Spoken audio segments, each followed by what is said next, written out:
వెనకాల ఉన్న సీన్స్ ఉన్నాయి సార్, అయిపోయిన తర్వాత మీ ఇద్దరు అల్లరి, అది కనుక కట్ చేస్తే అసలు అదొక పెద్ద ఎపిసోడ్ గా మనకి రీచ్ పెట్టాలి. దాంట్లో ఒక 2-3 బిట్లు మేకింగ్ లో వదిలేము సార్, పూర్తిగా ఇస్తే అసలు ఎక్స్ట్రా బీటీఎస్ చేసి పెట్టచ్చు.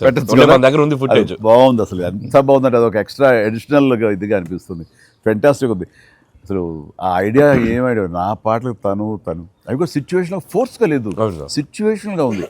అనుకున్నా రాదమ్మా తను దిగదు, నేను ఎందుకు రాదు అని రామచిలకమ్మ అది సెలెక్ట్ చేయటం. అండ్ నాకు ఓన్లీ ప్రాబ్లం ఏమైందంటే అది అసలు సూపర్ డూపర్ హిట్. మీరేమన్నా అసలు ఆ గ్రేస్ఫుల్ గా చేయటం, ఇది ఎక్కడ ఇప్పుడు నేను అలా కరెక్ట్ చేయాలి.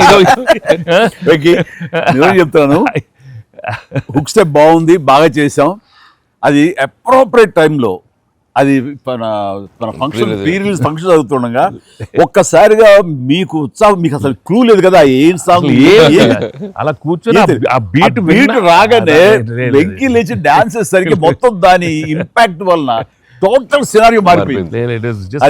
ఎక్స్ట్రాడినరీ. దాంట్లో అసలు మీరు దిస్ ఇస్ నథింగ్ కదండి, అసలు హుక్ స్టెప్ గా తెలుగు ఇండస్ట్రీలో ఇప్పుడు ఏ సినిమాలో అయినా ఒక హుక్ స్టెప్ ఉండటం అనేది మీరు చేయటం, అక్కడ అప్పుడు అందరూ ఫాలో చేయటం, అది ఒక ట్రెండే. అది ఎంత ఎక్స్పెక్ట్ చేస్తే అది కూడా ఇందులో క్యాటర్ చేసేసాడు.